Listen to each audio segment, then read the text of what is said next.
Hello everyone, welcome back to my channel Teacher Tales Dubai. So today in this video I'm going to talk about 5 things I wish I knew before becoming a teacher in Dubai. If you are planning to become a teacher in Dubai or you have just started your teaching career here, then I want to share these 5 points with all of you. So when I started my teaching career, not in Dubai, I'm talking about my home country. So the misconception was like for me, I thought it is only the explanation part. Like you just have to go in the classroom, then you just have to explain all the things and then your work is done. When the last period is over, your work is done for the day. But it's not like that. Teaching is more than that. So first point is related to that only. First point that you all should take care of, that teaching is more than just teaching. So we think that teaching is just like go to the classroom, just explain the concept and the day is done after the last period is over. But it's not like that. Teaching also includes lesson planning, then how you plan your activities, then you have to do classroom decoration as well, then you have to maintain the attendance records, you have to communicate with the parents as well, then if there is any school event and if any duty has been assigned to you, you have to perform those duties as well. Sometimes you are the head of for that particular school event, so you have to plan the school event as well. You can give in extra responsibilities as well, like you can be an exam coordinator or supervisor, so you have to manage those things as well along with your classes. Then you have to check notebooks, then you have to give assessment, you have to prepare question papers as well. So there are multiple things that you have to take care of. So it is not like just you will go to the classroom, teach and your work is finished. So how to manage all these responsibilities without getting stressed? So first thing first, work on your organizational habits. So like don't delay everything until the last minute. Okay, try to cover your task on the daily basis. Like in my case, what I do, I generally keep a small diary with me, and whenever any new task has been assigned or any new responsibility is there, even if I'm in the class or a student आता है, ma'am I have these problems. So sometimes as a teacher what we do, we just listen to them and then we forget, because we have to remember so many things. So what I do, if any small or minute detail is there, I just note it down in my diary or I just note it down in my mobile phone. And whenever I get time, like after reaching home or in my free period, I just check that to-do task list or check my notes or the written note in my diary, and then I work on that. So suppose किसी बच्चे की complain है कि ma'am मुझे ऐसे problem है या इस सब्जेक्ट में प्रॉब्लम है, तो फिर मैं उस सब्जेक्ट टीचर से बात करती हूँ. सो जब आप ये ऑर्गेनाइजेशनल हैबिट्स डेवलप करेंगे हर चीज़ को नोट डाउन करने की और हर चीज़ को इम्पोर्टेंस देने की, तो वो आपकी टीचिंग करियर में बहुत हेल्पफुल होता है. And trust me, daily basis पर बहुत सारे इश्यूज ऐसे आते हैं जो एज अ टीचर आपको हैंडल करने होते हैं.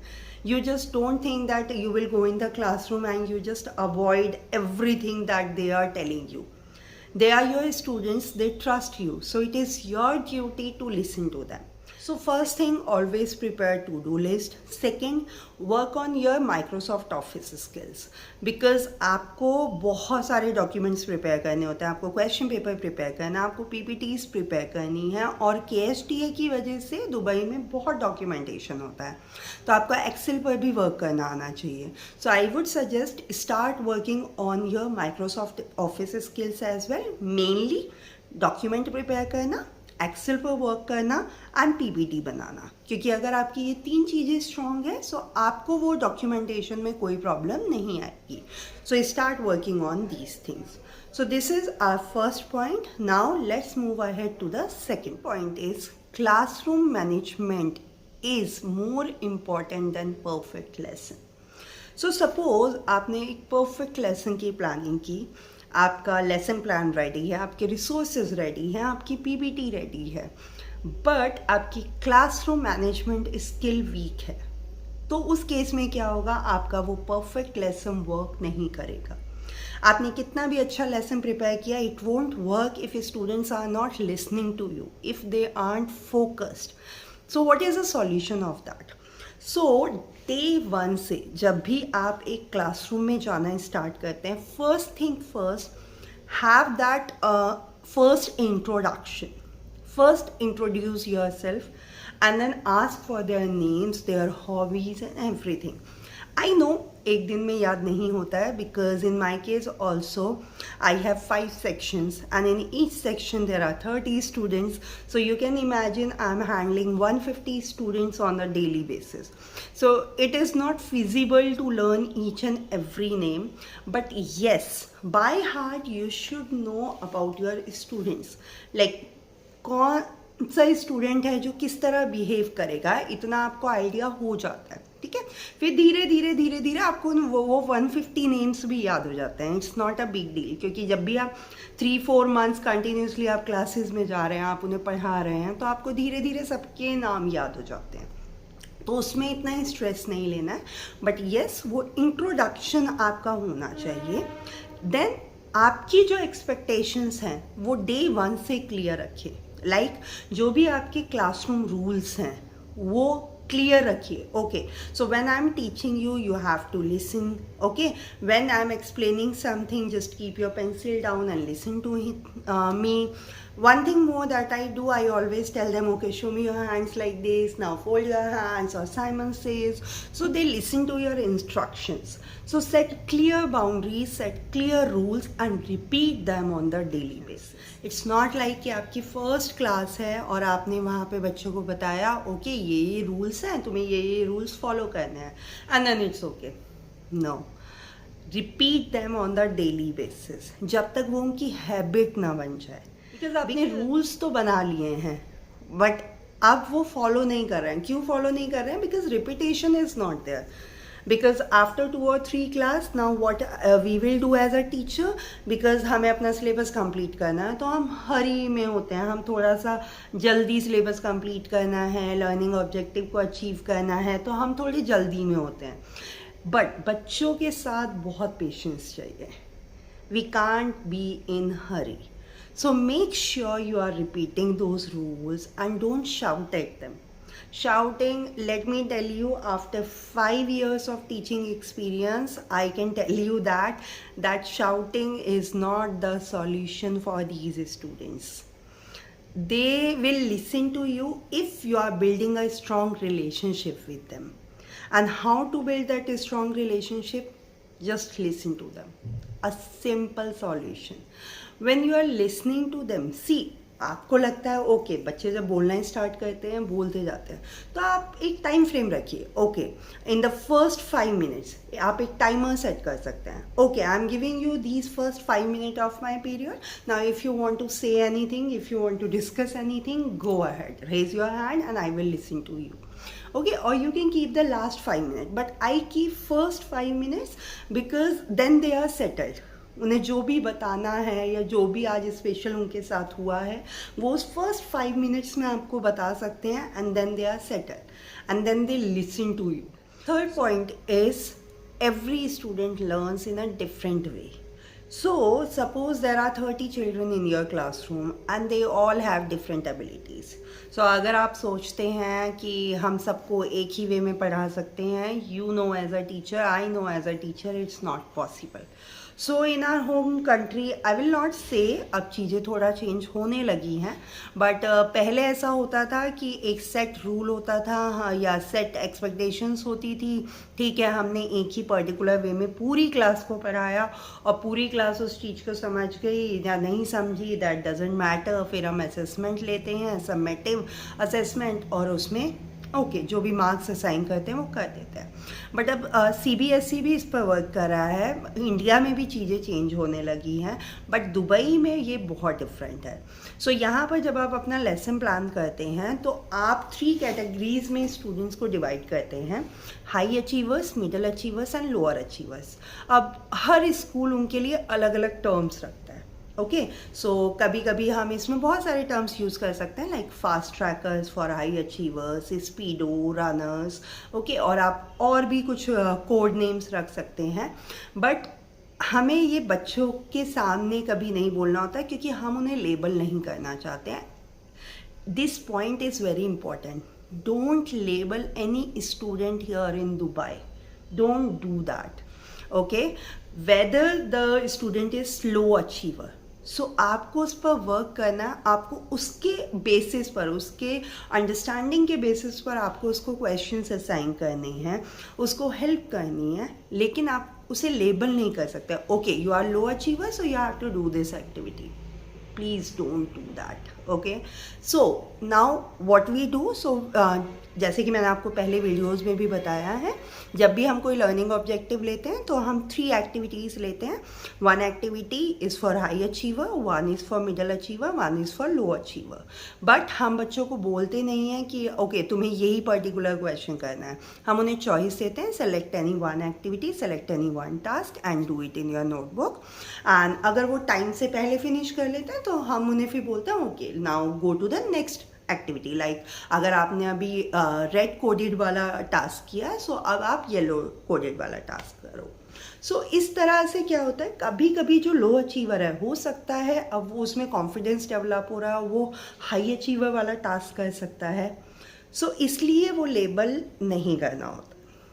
सो हर स्टूडेंट के अकॉर्डिंग आपको एक्टिविटी अकॉर्डिंगली प्लान करनी होती है, टास्क अकॉर्डिंगली प्लान करना होता है, असेसमेंट अकॉर्डिंगली प्लान करना होता है. कभी कभी कुछ स्टूडेंट्स बहुत सिंपली समझ जाते हैं कॉन्सेप्ट को, लेकिन कुछ स्टूडेंट्स को एडिशनल एड्स चाहिए होते हैं. लाइक उन्हें और एग्जाम्पल्स चाहिए, विजुअल एड्स चाहिए, हैंड्स ऑन एक्टिविटी चाहिए. सो जब भी आप कोई लेसन प्लान करें, कोई लर्निंग ऑब्जेक्टिव प्लान करें, तो एक्स्ट्रा उसमें आपको कुछ एक्टिविटीज़ रखनी है, एक्स्ट्रा मेथड्स रखने हैं. लाइक अगर आप एक पर्टिकुलर मेथड से वो चीज़ एक्सप्लेन कर रहे हैं, सो डोंट थिंक सबको समझ में आ जाएगा. उसमें से इन माई केस अगर मैं आपको बोलूँ, जो अब तक मैंने देखा है, यूजुअली 20% हाई अचीवर्स ऐसे होते हैं जिनका रिस्पॉन्ड ये होता है yes ma'am I understood. But उसमें से कुछ बच्चे ऐसे होते हैं जो चुप बैठे होते हैं, कुछ बच्चे ऐसे होते हैं जो बोलते हैं no ma'am I didn't understand, can you please explain again. So इसलिए एक टॉपिक को एक्सप्लेन करने के लिए आपके पास एटलीस्ट 2 और 3 मेथड्स होने चाहिए. सो अगर एक मेथड से एक्सप्लेनेशन क्लियर नहीं है, so let's go to the another explanation. Okay, so हमेशा अपने पास extra methods, extra activities, extra questions हमेशा अपने पास रेडी रखिए जब भी आप लेसन प्लानिंग करते हैं. देन उनकी हर प्रोग्रेस को सेलिब्रेट करिए, even if it is small. Suppose low achiever ने कोई एक टास्क किया है जो उसके लिए बहुत डिफ़िकल्ट था, आपने 2-3 बार एक्सप्लेन किया, एंड नाउ ही और she is able to do. So celebrate that progress, because जब आप उस प्रोग्रेस, उस छोटी सी प्रोग्रेस को सेलिब्रेट करेंगे, सो उसे वो कॉन्फिडेंस बिल्ड होता है, उसे वो कॉन्फिडेंस मिलता है yes I can do it. Okay, so ये छोटी छोटी चीज़ें सेलिब्रेट करना बहुत ज़रूरी होता है बच्चों के कॉन्फिडेंस को डेवलप करने के लिए. And then don't compare them. देखो उसने इतना अच्छा किया है, तुम क्यों नहीं कर पा रहे हो, उसने तो इतनी जल्दी कर दिया, तुमने क्यों नहीं किया अब तक, देखो उसने कितने अच्छे से नोटबुक लिखी है, तुमने क्यों नहीं लिखी. Don't compare them. अगर येस आपको उनकी हैंड राइटिंग पे फोकस करना, आप वो अपनी नोटबुक को मैनेज कैसे करते हैं उस पर ध्यान रखना है, तो उसके लिए भी एक ट्रिक है. लाइक आप क्या कर सकते हैं, जो आप वो कर सकते हैं क्लास में, healthy competition. So notebook of the week और notebook of the month. So आप उसके प्रिंट आउट लेकर बोर्ड पर लगा सकते हैं कि कितने अच्छे से मैनेज किया हुआ है, कितनी अच्छी हैंड राइटिंग है. सो उससे क्या होता है, उससे बच्चों में एक हेल्दी कंपटीशन आता है. Okay, if he can do it, she can do it, I can also do it. But वो हेल्दी वे में होता है, वो इस तरह नहीं होता है कि नहीं हम पहले उन्हें डीमोटिवेट कर रहे हैं, तुमसे कुछ नहीं होगा, तुम ये नहीं कर सकते हो, तुम्हारी हैंड राइटिंग इतनी गंदी है, या बार बार नोटबुक में नोट्स लिख रहे हैं, improve your hand writing, improve your hand writing, manage your notebook.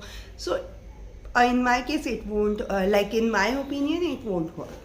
So it would be better अगर वो एक हेल्दी कॉम्पिटिशन हो और अप्रिशिएट करना शुरू करें. आप एक स्टूडेंट को जब अप्रिशिएट करते हैं तो वो जो 29 स्टूडेंट्स हैं जो आपको देख रहे हैं, और उस एक एप्रिसिएशन को देख रहे हैं, वो अपने आप मोटिवेट होते हैं. So rather than focusing on those students who are not doing the work, focus or appreciate who are doing that. So rather than, okay, for example, student A is not listening to you, so and student B is listening to you. So don't say, okay, student A, why are you not listening to me? Don't behave in such way. You can say, okay, so I want to appreciate student B here because he is listening to me. Because he is listening to me, he is really attentive, he is following every particular instruction given by me. So what will happen, जब आपने उस A student को appreciate किया, so क्या होगा, जो students अपने own world में हैं या बातें कर रहे हैं या उनका ध्यान कहीं और है, उनका फोकस एकदम आपकी तरफ आ जाएगा. फिर वो भी चाहते हैं आप उन्हें अप्रिशिएट करो, because see they are children, they want your attention, they are attention seeker. So if any student is not behaving in a certain way, they want to grab your attention. So just give them that attention, but in a certain way, and set that expectation. Okay, you will have my attention, but you have to follow these rules. Fourth point is building relationship matters more than you think. सो हमें लगता है कि students के साथ एक relationship maintain करना, एक better relationship maintain करना आपको लेसन में कोई हेल्प नहीं करता है, but I don't think so. Because जब आप वो रिलेशनशिप बच्चों के साथ मेंटेन करते हैं, जब आप एक सेट बाउंड्रीज रखते हैं, जब आप उनकी बातें सुनते हैं, जब आप उनकी चीज़ों को समझते हैं, हो सकता है वो जो आपको छोटी छोटी बातें शेयर कर रहे हैं वो हमारे लिए बहुत छोटी हो, बट उस पर्टिकुलर मोमेंट में उन बच्चों के लिए वो चीज़ें बहुत बड़ी होती है. So always focus on that, always listen to them in a proper way, not like कि आप नोटबुक चेकिंग कर रहे हो, okay yes yes yes yes, no. आपका आई कांटेक्ट होना चाहिए, आपका ध्यान पूरा वहाँ होना चाहिए. ही और she feel safe, respected and valuable. Because जब उन्हें एक ऐसा इन्वायरमेंट मिलता है जहाँ पर वो रिस्पेक्टेड फील करते हैं, वैल्यूएबल फील करते हैं, वो भी आपको सेम लेवल पर वो रिस्पेक्ट देते हैं, वो भी आपको सेम लेवल पर वो वैल्यू देते हैं. सो ऑलवेज मेक श्योर कि आप उनसे वो रिलेशनशिप मेंटेन करें, आप उनकी बातें सुने, बिकॉज कहीं ना कहीं टीचर भी उनकी लाइफ का एक इम्पॉर्टेंट पार्ट है. कभी कभी बच्चे अपने पेरेंट्स से वो बातें शेयर नहीं कर पाते हैं जो टीचर से कर सकते हैं. और मुझे लगता है एक ना एक बार आपको like as a class teacher आप दिन में वो 5 मिनट्स तो रखिए जहाँ पर आप उनसे वो बातें कर सकते हैं, चाहे वो अटेंडेंस से पहले हो, चाहे वो लास्ट में हो, बट वो 5 मिनट्स बहुत ज़रूरी होते हैं. ओके, आज कोई प्रॉब्लम तो नहीं हुई, या आज कुछ ऐसा हुआ जो तुम मुझसे शेयर करना चाहते हो. तो जब आप उनसे बातें करते हैं, आपको अपनी क्लास के बारे में पता होता है. अगर कोई बच्चा सेफ फील नहीं कर रहा है या कोई उसे बुली कर रहा है, तो जब आप वो 5 मिनट्स दिन में रखते हैं तो उसे लगता है okay, I have that window जहाँ पर मैं अपनी टीचर से जाकर उन्हें बता सकता हूँ या बता सकती हूँ कि आज कुछ ऐसा हुआ है. सो वो विंडो रखना बहुत ज़रूरी है, वो स्पेस रखना बहुत ज़रूरी है कि बच्चा आपके पास आकर अपनी बातें शेयर कर सके, क्योंकि जब वो सेफ फील करेगा तभी वो अपनी स्टडीज़ पर भी फोकस करेगा. Now let's move to the next point, and this is the last point but most important. You don't have to be a perfect teacher. So जब हम अपना करियर स्टार्ट करते हैं, या ऑब्वियसली हम सब सोचते हैं I want to be a perfect teacher. So मुझे मैं एक परफेक्ट असेसमेंट क्रिएट करना चाहता हूँ, मुझे एक परफेक्ट वर्कशीट प्रिपेयर करनी है, मुझे अपना लेसन परफेक्ट रखना है. But don't stress your self too much.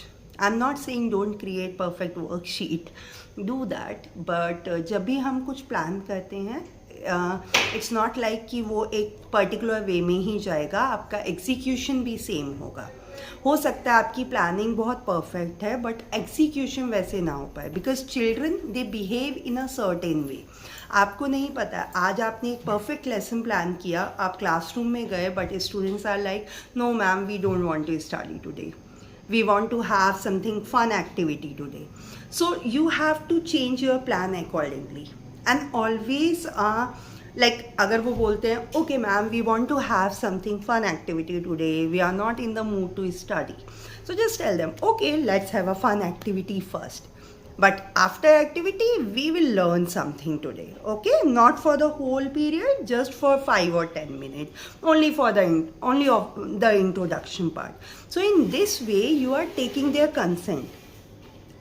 Y consent? Because कहीं ना कहीं उस डिसीजन मेकिंग में वो भी एक पार्ट है, तो उन्हें लगता है okay, because learning is for them only. आप जो भी वहाँ एक्सप्लेन कर रहे हैं, आप जो भी पढ़ा रहे हैं, that is for those students only. So what you have to do, just make them part of that particular decision. Okay, आज हमें पढ़ना है, ठीक है, मन नहीं है, इतना पढ़ते हैं. सो उससे क्या होगा, वो आपको वैल्यू करना शुरू करेंगे, और आप जो चाहते हैं वो भी होगा, और जो बच्चे चाहते हैं वो भी होगा. सो आपकी एक हेल्दी क्लासरूम एनवायरनमेंट रहता है. सेकेंड पॉइंट, इस तरह से कहीं ना कहीं आप भी कुछ नया सीखते हैं. So what you have to do, rather than a perfect teacher कि सब सिनेरियो परफेक्ट होना चाहिए, सब परफेक्ट होना चाहिए, क्लासरूम में जाके ज़बरदस्ती students are saying, no ma'am, we don't want to study today, and no, you are like, no, I have to finish my syllabus, we have to do this, okay, take out your notebooks. Don't do that. Just enjoy your teaching learning, reflect, improve and work on your weaknesses. Okay, maybe आपका concept बहुत strong है but आपका classroom management weak है, so उस पर work करिए and keep learning, because we are teachers, we have to keep learning. And one last quote that I want to mention here, your students need a teacher who cares, not a teacher who is perfect. Okay, so just care for them, they are children, try to understand them. So that's all for today, and I hope ये 5 points आपकी help करेंगे आपकी teaching journey में. And if you like this video, don't forget to subscribe my channel. Thank you everyone.